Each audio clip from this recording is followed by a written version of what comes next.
कुछ ॾींहं अॻु बासर वॾेरे रियाज़ तुनियो जी साथियुनि सां गॾिजी सहाफ़ी नवाब अली तुनियो ते हैंडट्रन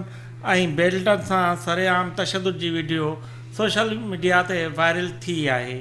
सहाफ़ी ते तशदुद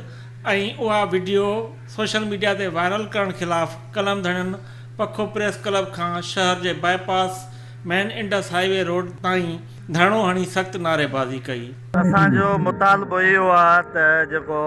नाअहल बिशनी जेको आहे वॾेरो आहे हिकु हक़ सच लिखण आहे सहाफ़ी ते तशदुद करे फौरी तौर ते उनखे गिरफ़्तार कयो वञे ऐं उन ख़िलाफ़ दहशत जो उन ते केस दाख़िल कया वञनि ऐं जेकॾहिं उनखे गिरफ़्तार न कयो वियो त यूनियन ऑफ जर्नलिस्ट तरफ़ां पूरी जेको आहे सिंध में जेको आहे सराफ़ एहतजाज सहाफ़ी हूंदा। उन्हनि जे आवाज़ खे बुलंद करण जी कोशिशि कई, उन्हनि खे वाक़ करण जी कोशिशि कई त उहे धमकियूं ॾींदा रहिया त तोखे न छॾींदासीं, पर मां उन्हनि खां कोन मुड़ियुसि। आख़िर ही नतीजो निकितो त हू मूंखे तज़लल जो ऐं तशदुद जो निशानो बणायो वियो, पर ही आवाज़ कॾहिं बि न झुकंदो, न मुंझंदो, न बंदि थींदो। इंशाअल्लाह मां तमामु शुक्रगुज़ार आहियां हिन तमामु सहाफ़ी भाइरनि जो, जर्नलिस्ट अज़म जो, जेके बि मुंहिंजा सहाफ़ी भाइर जथऊं जथऊं कई आया आहिनि, मां उन्हनि जो निहायत ई बेहद शुक्रगुज़ार आहियां। जेके मुआशरे में नाइंसाफ़ियुनि ख़िलाफ़ जेके माण्हू आवाज़ उतारनि था उन्हनि जे आवाज़ खे दॿायो वञे, उन जे लाइ हिकिड़ी साज़िश आहे, ही कड़ी आहे ऐं सिंध में सहाफ़ी शहीद थिया आहिनि। ही जेको नवाब वारो वाक़ियो थियो आहे, ही उनजी वीडियो भरे वायरल करे ही हिंटर खणी ही तज़लील जो जेको निशानो बणायो वियो आहे, इहो हिकिड़ो पैगाम ॾिनो वियो आहे सभिनी सहाफ़ियुनि खे त तव्हां ख़ामोश रहो। जेकॾहिं तव्हां माण्हुनि जो आवाज़ उथारियो त तव्हां सां बि इहो हशर कयो वेंदो। उन नाइंसाफ़ी जे लाइ इन धरणे जी सूरत में गॾु थिया आहियूं ऐं असांजी तहरीक जारी आहे। जेको अॼु पको शहर में जेका जो आहे थाणे जे अॻियां जेको असांजो धरणो आहे, उन धरणे जो मक़सदु इहो आहे त नवाब तुनियो आहे असांजो कलमधनी आहे सहाफ़ी आहे, जेको कुझु ॾींहं अॻु हिकु ॻोठ जे वॾेरे बासर वॾेरे उन मथां हिकिड़ो सरेआम तशदुद करे ऐं इहो वीडियो जेको पाण ठाहे वायरल करे पाण खे बदमस्त तक हिकिड़ो सम्झो, हुन इहो सम्झो हुयो त तव्हां जेको मां हिन वीडियो ठाहे ऐं सोशल मीडिया वायरल कंदुमि त उन मज़लूम जेके अवाम आहिनि, ग़रीब अबोझ अवाम आहिनि, उन्हनि खे ख़बर पए त जॾहिं मां सहाफ़ियुनि जे मथां तशदुद करां त बाक़ी तव्हां छा थींदा आहियो। सो असीं हुनखे ॿुधाइण था चाहियूं त तूं बदमस्त वॾेरा, तूं कुझु बि न आहे। हीअ जे कलम धणी आहिनि, हीअ जेका जेके समाजी वर्कर आहिनि, अॼु हुननि जी जेका सभिनि जे तइदाद में पको में हुननि जो धरणो आहे ऐं असां तोखे जेका ॿुधाइण था चाहियूं त जेसीं ताईं जेका असां तो गिरफ़्तार न थींदे कानून कटण में न तेसिताईं असांजो धरणो जारी रहंदो। बेसिकली वॾेरो ख़राबु लफ़्ज़ न आहे, वॾेरे की जेकी सोच आहे न, जेका अज़ल खां वठी असांजे गॾु आहे सिंधी समाज जे जेको नासूर बणियल आहे, हिननि हिकु सोचे सम्झी करे साज़िश तहत नवाब तुने सां जेको इहो वाक़ियो पेश आयो, जंहिंजी असां सख़्तु लफ़्ज़नि सां मज़मत कयूं था, इन सां गॾो गॾु इहा तव्हां ॾिसो सिंध अजय वारो वाक़ियो थियो, उन में इंतिज़ामिया जो छा किरदारु हुयो। हाणे असांजो ताज़ो जेको आहे तव्हांजे मेड़ जो सहाफ़ी आहे अनवर, हुन ते मथां केस दाख़िल थियो आहे। सिंध जे मुख़्तलिफ़ शहरनि में सिंध जे सहाफ़ियुनि जे ख़िलाफ़ु जेका साज़िश तौरु हिकिड़ी कई पई वञे, जीअं उनजो आवाज़ बंदि थिए, उनजी सोच खे बंदि कयो वञे, पर असां उन हद ताईं जेको आहे वेंदासीं आख़िर ताईं जेसिताईं गिरफ़्तार न थींदा। असां इहो मुतालबो बि कंदासीं सिंध टीवी जे मुनासिबत सां, जेके तव्हां दोस्त आहियो महिरबानी इन ते असां ॿुधाइण था चाहियूं, जेसीं ताईं उनजे मथां उन जवाबदार जे मथां दहशतगर्दी कलम न हणंदा तेसीं ताईं असांजो एहतजाज जारी रहंदो। इलाइक़े जे बासर वॾेरे पंहिंजे साथियुनि सां गॾिजी पुराणो दौरु वरजायो आहे, जीअं अॻ में हिटलर वग़ैरह हिंटरनि सां तशदुद कंदा हुआ, हुन जी तज़लील कई आहे, तशदुद कई आहे। ऐं अॼुकल्ह सिंध में सहाफ़ियुनि ते तशदुद करणु ऐं सहाफ़ियुनि जो क़त्लेआम करणु हिकिड़ो मामूल बणिजी वियो आहे, जंहिंजी ज़िम्मेवारी असां रियासत खे था ॾियूं। हक़ सच लिखण वारनि खे क़त्ल करणु, शहीद करणु ऐं उन्हनि मथां जड़तू केस दाख़िल करणु ऐं जेके सहाफ़ियुनि खे क़त्ल था कनि, उन्हनि जी तज़लील था कनि ऐं उन्हनि जे ख़िलाफ़ु कार्रवाई नथी कई वञे, उन में रियासत बि बराबरि जी जेको आहे सो ॾोही आहे। असां जो इहो ई मुतालबो आहे त नवाब तुने ते तशदुद जवाबदार खे फौरी तौरु गिरफ़्तार करे उन मथां दहशतगर्दी जा कलम लागू करे ऐं नाल SHO गैर ज़िम्मेवारी मुज़ाहिर करण खे फौरी तौरु हटाए ऐं सिंध में सहाफ़ियुनि खे तहफ़ुज़ फराहम करण जे लाइ जोगा क़दम खया वञनि। हिकिड़े नामनहाद वॾेरे पंहिंजे ॻोठाणे सहाफ़ी जेको मिसकिन सहाफ़ी आहे नवाब तुनियो, उनखे इंसानियत सोज़ तशद्दुद जो निशानो बणायो आहे ऐं हिकिड़ी अरगोन ऐं तारीन वारी हिकिड़ी रिवायत वरजाई वई आहे जो हू हंटर ठाहे प्लानिंग ते 4-5 पंहिंजा वाठा खणी हुनखे तशद्दुद जो निशानो बणायो आहे। असां हुन तशद्दुद जी पुरज़ोर मज़म्मत था कयूं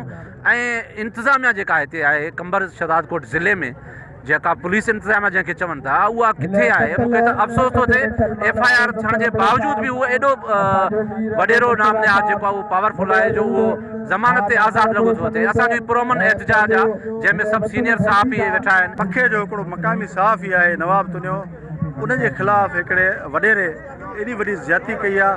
हुनखे तशद्दुद जो निशानो बणायो आहे ऐं हिकिड़ो गैर इंसानी सलूक जेको चयो वञे उहो हुन सां कयो वियो, हुनजी तज़लील कई वई आहे। सो असां सम्झूं था त हितां जा जेका मक़ामी वॾेरा आहिनि ऐं पुलिस आहे उहे मिलियल आहिनि ऐं हुननि जो हमेशह इहो क़दम रहियो आहे त हितां जा जेके मक़ामी सहाफ़ी आहिनि उन्हनि खे असां दॿायूं हीसायूं त जी उहो पंहिंजे मज़लूम जो जेको आवाज़ु आहे उहो न मथे पहुचाए सघनि। ऐं इन तरह सां साज़िशूं करे जॾहिं FIR उनजी दाख़िल थी आहे त जवाबदार जेको आहे छो गिरफ़्तार न थिया आहिनि ऐं उन्हनि खे एतिरो स्पेस छो मिलियो जो हू वञी जेको आहे ज़मानतूं कराया आहिनि। मतिलबु इहा पुलिस जी हितां जी SHO जी नाल आहे न, हिकिड़ो त असां इहो मुतालबो था कयूं त SHO खे जेको आहे फौरी तौर ते हटाए वञे ऐं जेको वॾेरो आहे इन जे ख़िलाफ़ु दहशतगर्दी एक्ट तहत केस दाख़िल कयो वञे। हीअ ज़्यादती आहे ऐं उनखां पोइ इन तरह जूं जेकॾहिं ज़्यादतियूं थींदियूं त पोइ असां जेको आहे सो यकीनन इहो सम्झूं था त इहा हिकिड़ी प्री प्लान साज़िश आहे सहाफ़ियुनि जे ख़िलाफ़ु ऐं जेके हक़ जो ऐं मज़लूमनि जो आवाज़ु बुलंद कनि था उन्हनि जे ख़िलाफ़ु असां कॾहिं बि इन्हनि मामलनि ते जेको आहे सो न जेको आहे कंप्रोमाइज़ कंदासीं। जॾहिं वीडियो वायरल थियो त उन 7 ॾींहं करे हिननि खे तशद्दुद कराए उहो साबित कयो त हिते का कानून कोन्हे। इहो सॼी उन नवाब तुनिया ते मथो न आहे, सॼी सिंध जी न पर पाकिस्तान जे कलमधणीअ जे ते तशद्दुद करे थो। उहो ॾेखारणु चाहे थो त मां वॾेरो आहियां, बदमग़ज़ आहियां, मूंखे को बि हिते टोकण वारो कोन्हे, छो त हितां जी कानून उन्हनि जे खीसे में आहिनि। असां मुतालबो था कयूं त हीअ बदमग़ज़ वॾेरा जेके बि आहिनि जेके सहाफ़त ते वार था कनि ग़रीबनि जा जे एतिरो जेको सहाफ़ी आहे हुन जे लाइ आवाज़ु उतारे वियो आहे, पर अहिड़ा वॾेरा केॾनि ग़रीबनि जे मथां तशद्दुद करे हिननि खे पंहिंजी हाकिमियत क़ाइमु कनि था त असां हिन जी मज़म्मत था कयूं। सच लिखण वारे कलमकार ते जेको तशद्दुद कयो ऐं उहो तमामु असां हुनजी पुरज़ोर लफ़्ज़नि में मज़म्मत था कयूं ऐं हुकूमत Sindh, IG Sindh, chief justice of Sindh ऐं ॿियनि खां असां इहो मुतालबो था कयूं त जंहिं वॾेरे या बदमस्ती ॾेखारी आहे ऐं दहशतगर्दी ॾेखारी आहे उनखे फौरी तौर ते जेको आहे गिरफ़्तार कयो वञे ऐं जेसिताईं हू गिरफ़्तार नथो थिए तेसिताईं असांजो हीउ एहतजाज जारी रहंदो ऐं असां इहो मुतालबो था कयूं त इन्हनि खे जेके दहशतगर्द आहिनि जेके सहाफ़ियुनि ते ज़ुल्म तशद्दुद कनि था उनखे फौरी तौर ते कानूनी कटघरे में आणे असां सहाफ़ियुनि खे तहफ़ुज़ फराहम कयो वञे। सिंध जे सहाफ़ियुनि सां अॼु पाकिस्तान जे सहाफ़ियुनि सां अहिड़े क़िस्म जो वाछाणो अमल कयो आहे त इन अमल जी SSP कंबर नोटिस वठणु घुरिजे आहे, उन नोटिस न वरितो।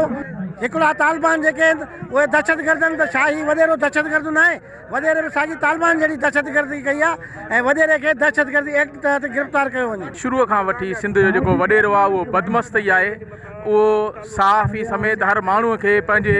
ग़ुलाम सम्झंदो आहे ऐं उनखे हिसाइण जी कोशिशि कंदो आहे। हीअ नवाब तुनिया ते न पर सिंध जे